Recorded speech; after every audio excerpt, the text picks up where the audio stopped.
والمرسلين سيدنا ونبينا وحبيب قلوبنا العبد المؤيد والرسول المسدد المصطفى الأمجد حبيب إله العالمين أبي القاسم محمد. اللهم صل على محمد وآل محمد وعلى آله الطيبين الطاهرين المعصومين الغر الميامين. My dear brothers and sisters, السلام عليكم ورحمة الله وبركاته. بسم الله الرحمن الرحيم. ولا تقتلوا أولادكم خشية إملاق نحن نرزقهم وإياكم إن قتلهم كان خطأ كبيرا.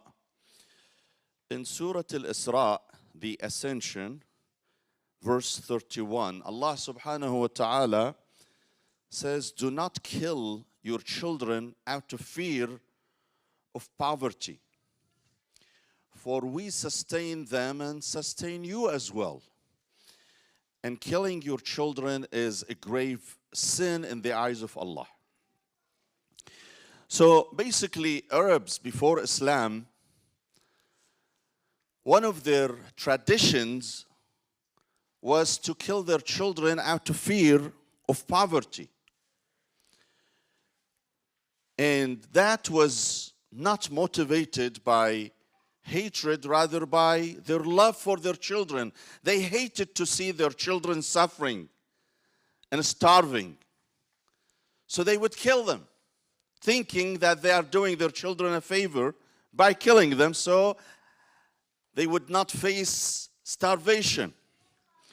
And in fact, this is not confined to the pre-Islamic Arab society only. This phenomena of killing children out of fear of poverty exists now in many Western countries, including the United States of America. Average 1.5 million fetuses are killed every year in this country because of the fear of poverty. Many of those young single women who go and seek abortion, they solely do that because they fear poverty. Now, I understand that there are some compelling reasons, such as, God forbid, rape, incest, but the vast majority of cases in the United States in which fetuses are killed and abortion take place is for financial reasons. And that means for fear of poverty. Allah assures parents that don't worry about your children. I will sustain them. I will take care of them. You don't need to kill them. I create them, and thus I will take care of them financially. I will feed them. Someone may ask, then if that's the situation, if God feeds everybody, then why there are so many people starving around the world? We see there are millions. According to the United Nations statistics, there are 800 million people who cannot afford decent meals, decent food. They cannot put decent food on their table. 800 million people. And I can answer you by saying this has nothing to do with God. This has to do with this selfish human being. You know, in the United States of America, statistics say 40% of our edible food, good food, end up in waste. 40% of the whole food in the United States end up in garbage. Why? Because we're so selfish. We take so much food, we don't consume it. We eat half, we throw away the other half in the garbage, while there are millions of people starving around the world. Go to any restaurant now on Ford Road. or in the state of Michigan, or in the United States, ask the owner of the restaurant, what do you do with the leftover food? They tell you, we throw it in the garbage. Nobody eats it. Even though it is perfectly fine to eat that food. Perfectly edible food. Yet they throw it in the garbage. That means Allah has created enough food for everybody. For everybody on earth, on a planet earth. But it is the selfish human being who consumes, who uses more than his needs at one spot, leaving millions of other people starving at another spot. Back to the ayah. Allah assures parents, do not worry about your children. I gave you this gift. I shall maintain this gift for you. I shall feed those kids for you. Don't kill them. And subhanallah, the irony is, when someone kills or murders another person, it is typically motivated by hatred. Murdering other people is motivated by hatred. Someone hates another person, he goes and he kills him. But in this particular example, where parents kill their children, they are not motivated by hatred. In fact, it is quite the opposite. They kill them out of their love for them. That's the irony. Because they love their children, because they don't want to see them suffering and starving, they kill them. Allah subhanahu wa ta'ala assures them, وَلَا تَقْتُلُوا أَوْلَادَكُمْ خَشْيَةَ إِمْلَاقٍ. Don't kill your children out of fear of poverty. نَحْنُ نَرْزُقُهُمْ وَإِيَّاكُمْ. I shall sustain them and I shall sustain you. I shall offer them their food, necessary food, as I offer you your necessary food. I take care of you. So Allah subhanahu wa ta'ala assuring the parents not to kill their children out of their love for their children. There is nothing in life, my dear brothers and sisters, that is more precious to human beings than their children. Humans love their children more than anybody else. You love your children more than you love your own parents sometimes. You love your children more than anybody else. If a husband tells one day his wife that there is no one on earth that I love you, I love them more, and he has children, he's lying to her. He's definitely lying. And if a wife tells her husband that you are the one I love the most and she has children, she must be lying to him. Because no one loves their children. No one loves any person more than their children. Any person. This is something that you do not make up. You are created with this fitra instinct. The love of children. Allah has created that instinct in you. It is embedded in you. You don't learn it. You don't study it. It is born with you that you love your children. Allah subhanahu wa ta'ala knows that. And that's why He Himself put the love of children in the heart of their parents. Imam Hussein alayhi salam, in his beautiful dua in the day of Arafah, I don't know if you had chance to read that beautiful dua. Imam Hussein, as he is praising Allah, he says, وَعَطَّفْتَ عَلَيَّ قُلُوبَ الْحَوَاضِنِ وَكَفَلْتَنِي الْأُمَّهَاتِ الرَّوَاحِمِ وَكَلَأْتَنِي مِنْ طَوَارِقِ الْجَانِ وَسَلَّمْتَنِي مِنَ الزِّيَادَةِ وَالنُّقْصَانِ فَتَعَالَيْتَ يَا رَحِيمُ يَا رَحْمَنُ. You made my mother love me. You made my mother show love to me and take care of me. You put that love in her heart. Without that love, you would be crying in your bed. You would be making a big mess in your bed. And no one can even look at you. It is the love of the mother that makes her wake up in the middle of the night, interrupting her sweet dreams and sweet sleep to get up and take care of this child who's crying and who made a big mess in his diaper. It is Allah subhanahu wa ta'ala who puts this love and rahmah. So because of that relationship, Allah subhanahu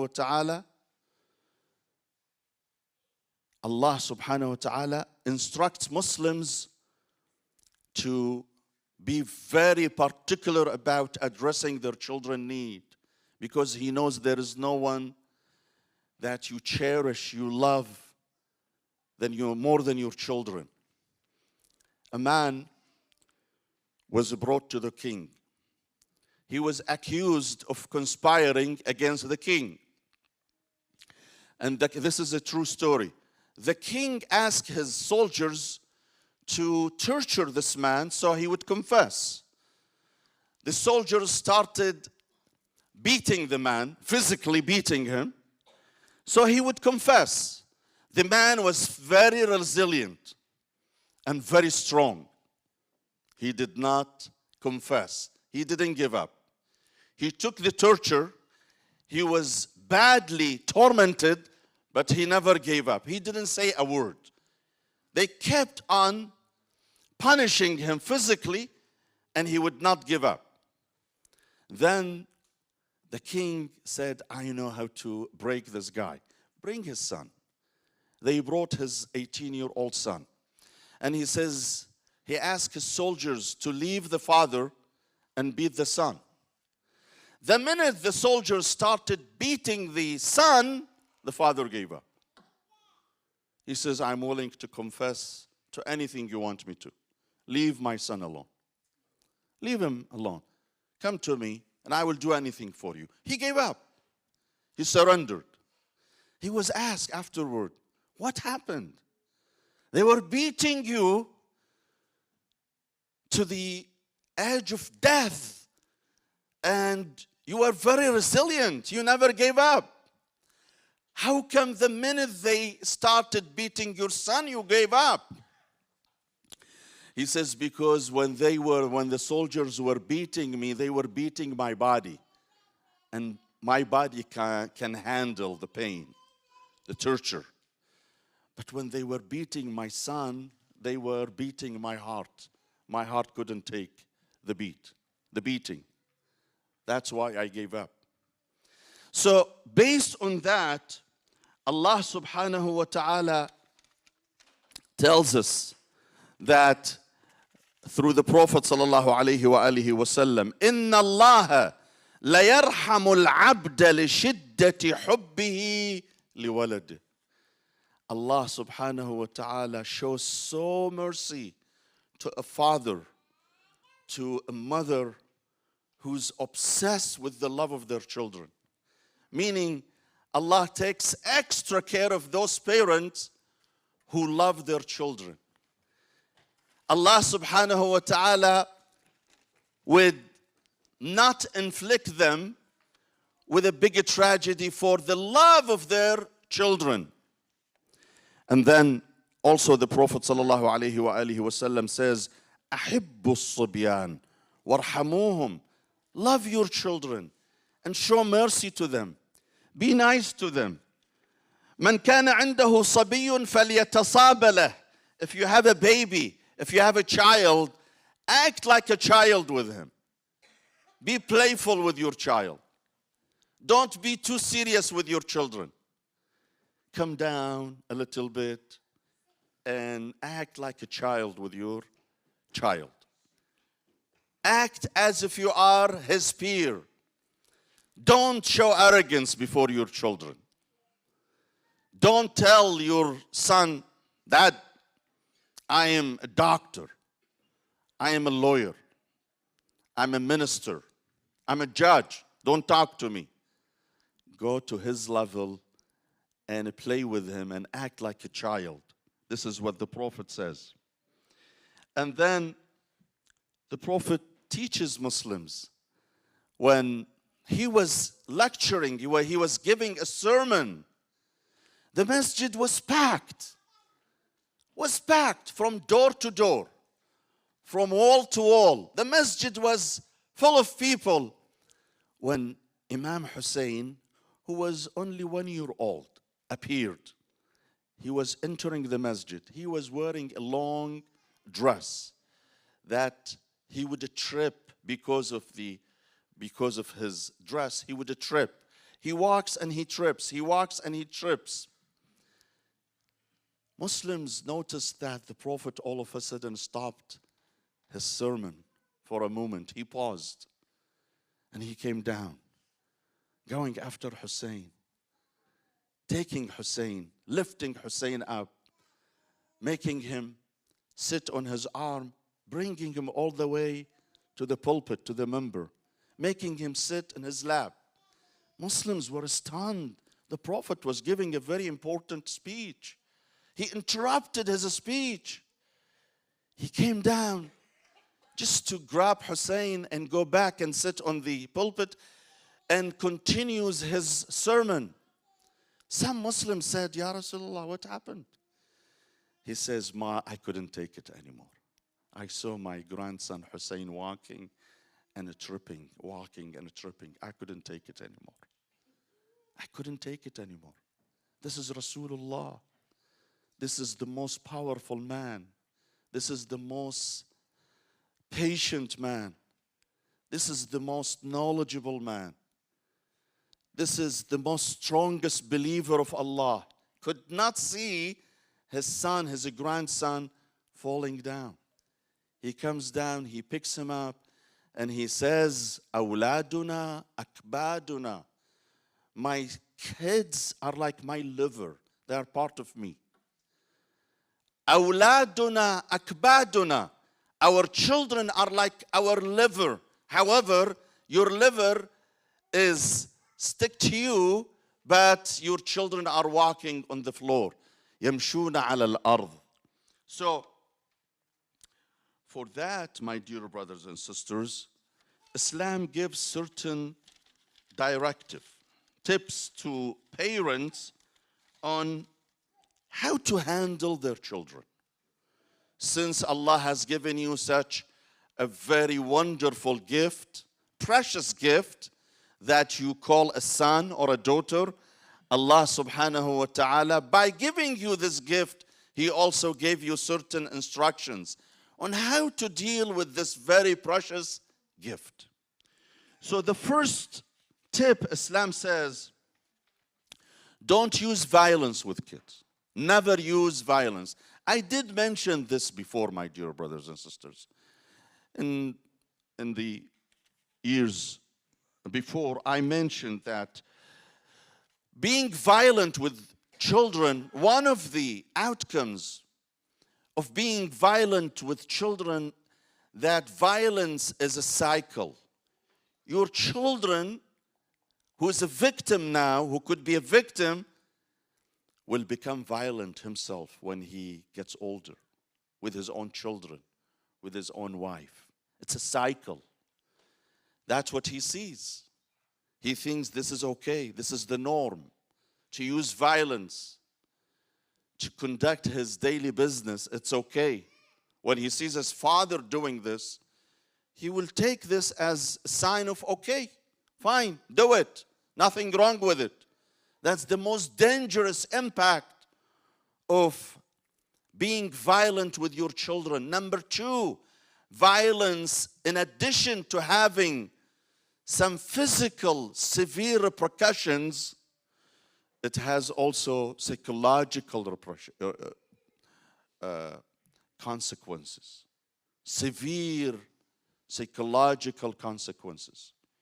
Sometimes your children grows up with a complex of inferiority, with anxiety, with depression. Be careful not to use violence whatsoever with your children at all. Number 2, do not use profanity with your children. You know, my dear brothers and sisters, our children, especially when they are so young, they act like a recording machine. Anything you say to them, it is registered in their brain, in their mind. Whatever you say. The minute you use profanity with your children, they are recording. Their brain is recording. It may not show off right now, but maybe in 1 or 2 months later. And then when your son or daughter uses a profanity, you may ask, where did he learn this from? Well, from you. He learned it from you. When you were so angry and mad and you came home swearing and talking nonsense and using profanity, your son was listening to you. Your 2-3-year-old daughter was listening to you, carefully listening to you. And that's how they got those profanities. Make sure you do not use profanity with your children. Never, ever. Because when you use profanity, what they take, they will export later on. They will use it. And then you might be surprised. How did they learn that? Where this pollution came from? Watch out for your words.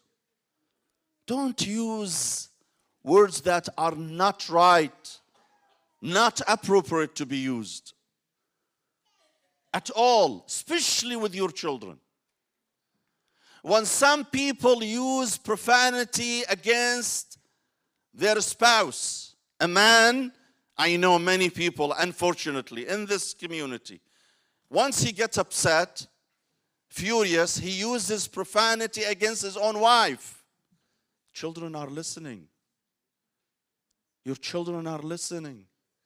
This is not a good thing. I always tell parents who constantly fight, don't fight before your children. Go somewhere. Go somewhere where your children do not see you fighting. Because the minute you fight with your husband, the minute you fight with your wife and you use profanity against each other, your children are listening. They will use it. And it will have a devastating impact on them. Watch out. Using words are very easy for us. It doesn't take you any extra energy. You don't have to go and pump your car with gas to use some profanity. You don't have to pay $6 per gallon for any kind of gas or a fuel. It's very cheap, free to use profanity. But the impact is huge. It's devastating. Never use profanity with your children. Number 3, teach your kids the right morality. Bullying is one of the biggest problems we have in this country, my dear brothers and sisters.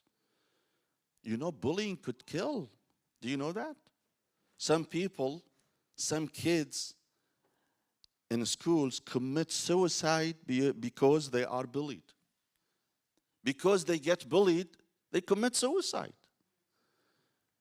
Make sure you raise a son or a daughter who does not bully other people. Bullying begins at home. When the father is bullying, his son most likely will be bullying as well. When the father is reckless in his behavior, he should not blame anybody other than himself when his son becomes so reckless.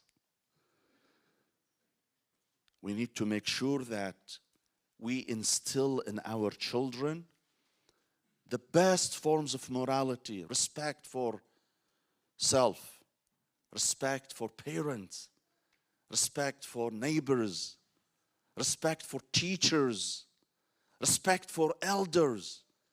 Where those values are taught, they are taught first and upmost at home.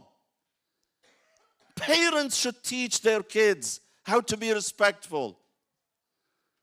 A mother should teach her husband, a mother should teach her children how to respect their father.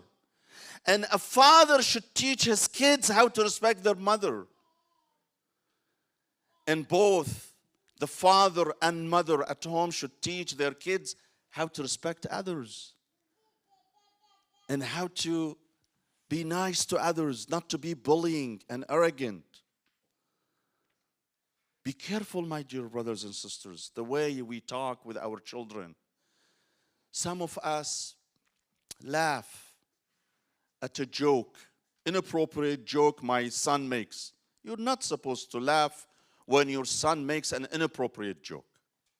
When your son comes from school and he tells you about an incident, altercation he had with his peers or classmates, don't smile in his face.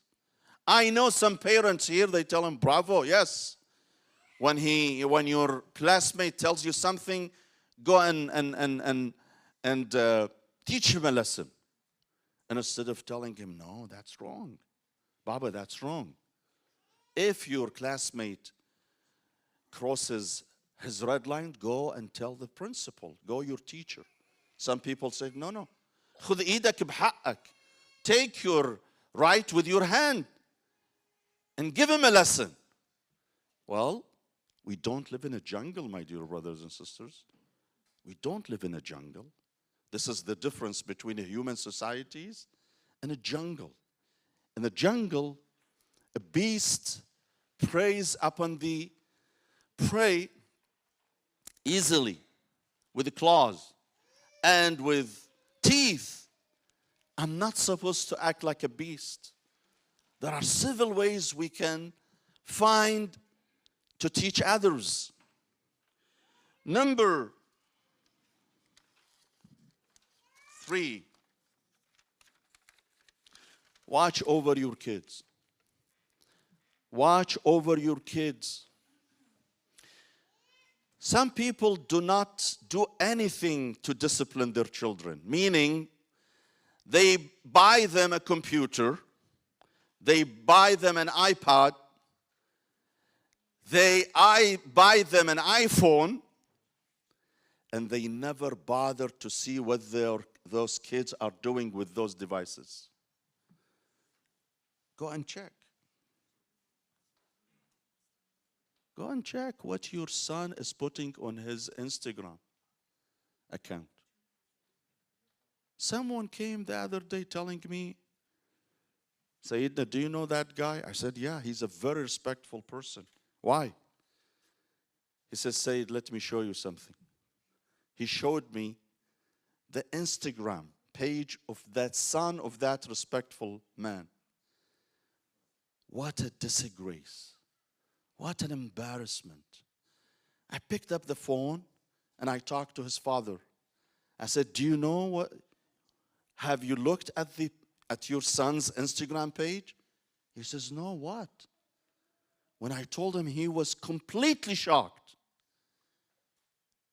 because he doesn't bother to go and check. When I told him in the beginning, he didn't believe. Till I showed him. I forwarded to him a copy of his son's Instagram page. He was shocked. My dear brothers and sisters,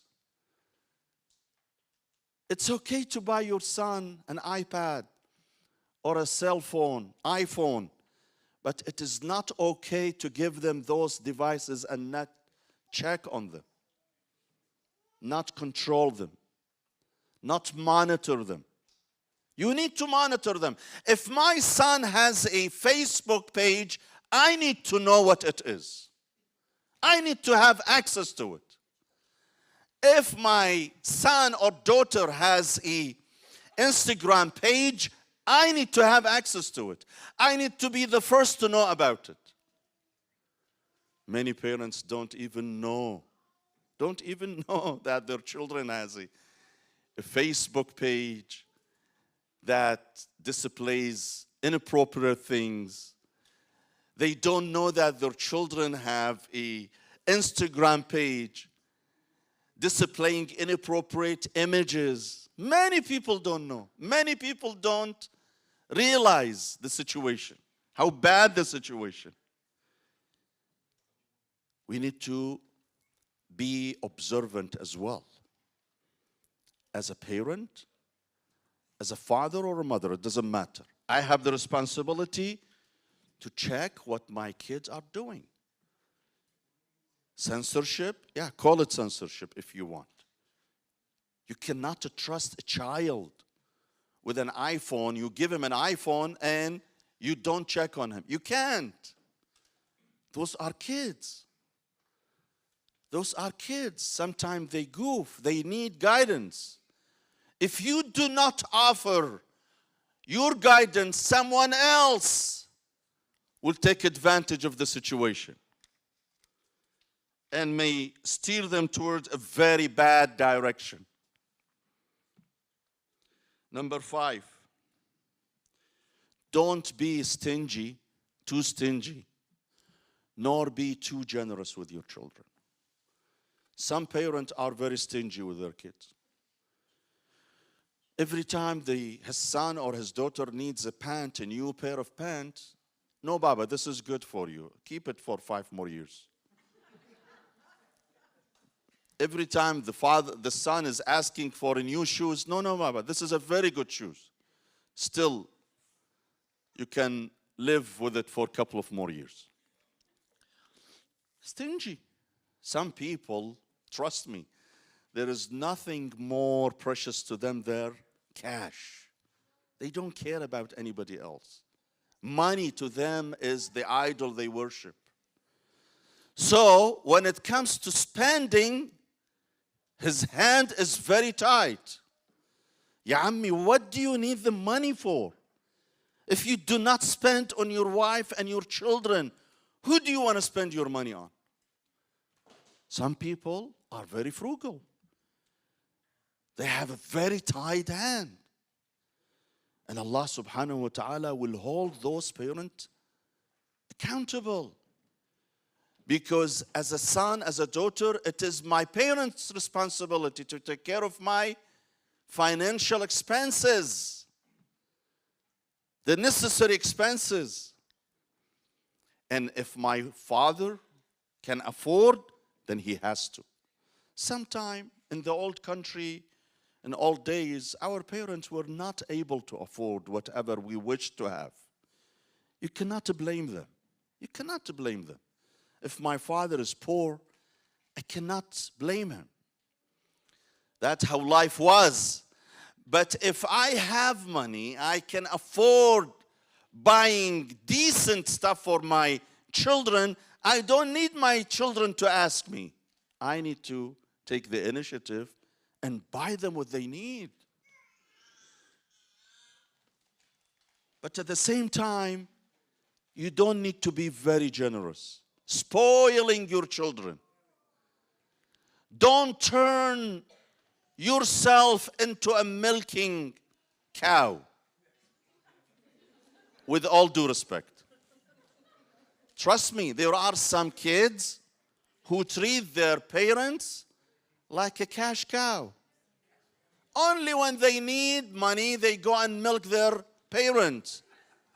And when it comes to guidance, no, Dad, don't tell me anything. I don't want to listen. So he wants his father's money, but he doesn't want his father's guidance. That's the problem. It doesn't work that way. If I am responsible for my son financially, my son should listen to me when I teach him the right values, when I guide him.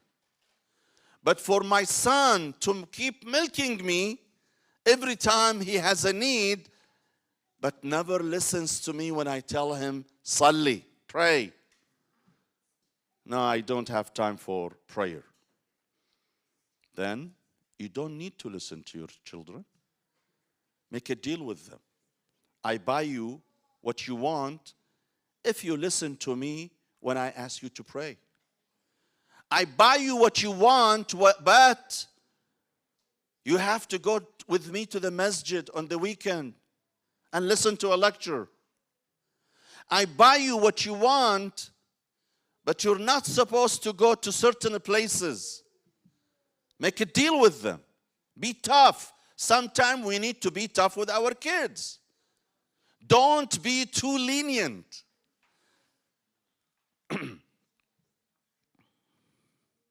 Don't be too lenient. When my son wants something from me, tell him, I want something from you as well. I want you to pray.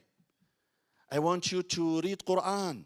I want you to go to Sunday school, Saturday school. I want you to study Arabic. Let them understand that nothing comes for free.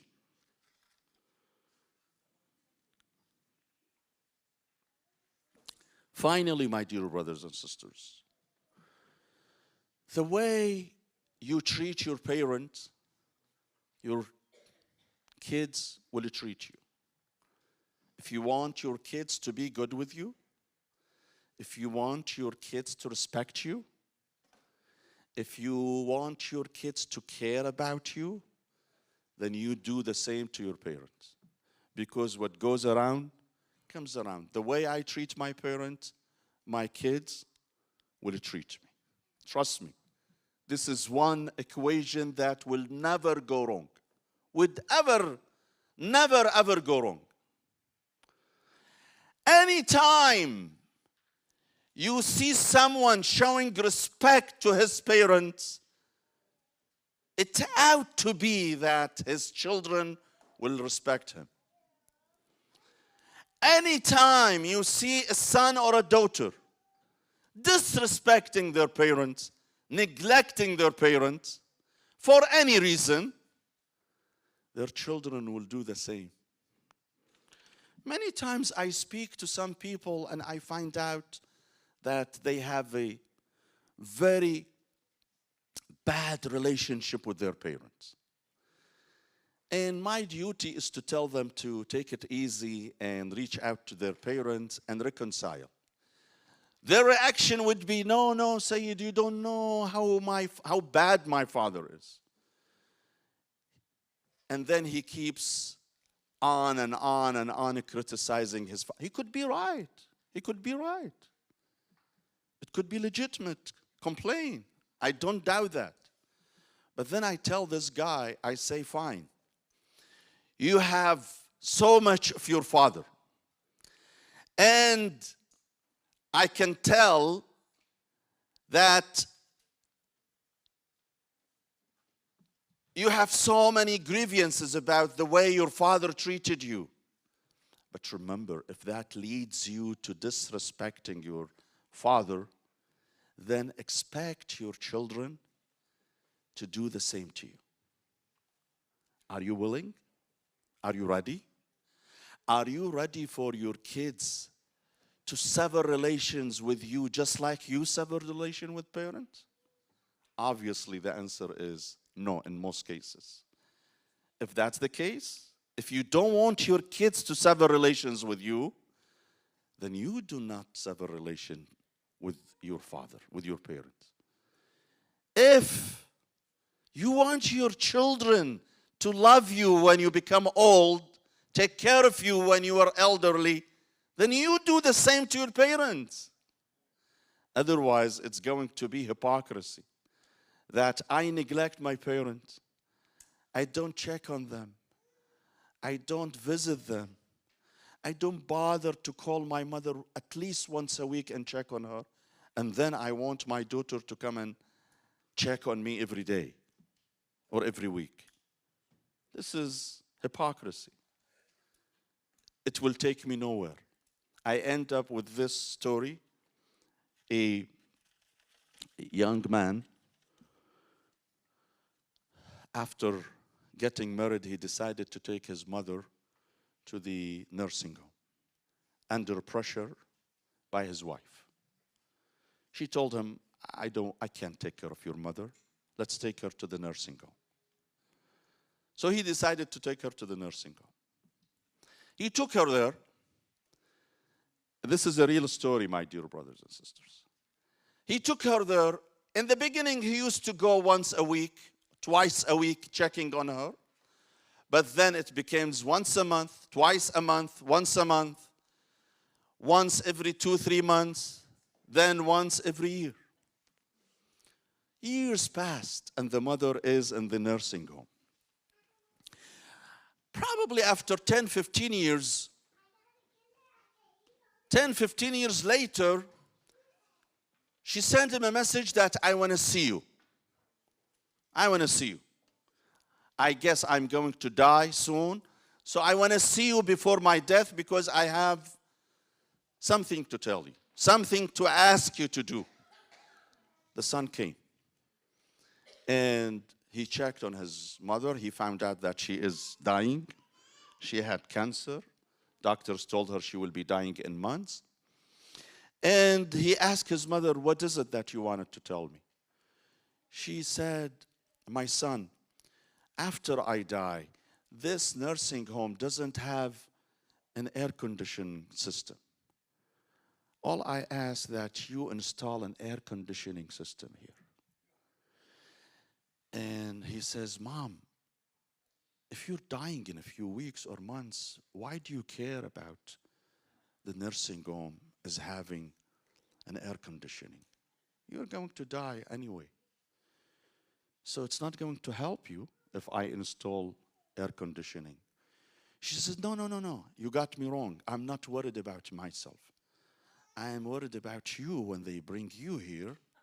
In a couple of more years, you need an air conditioning. You will not tolerate the heat here. So I'm doing this for you.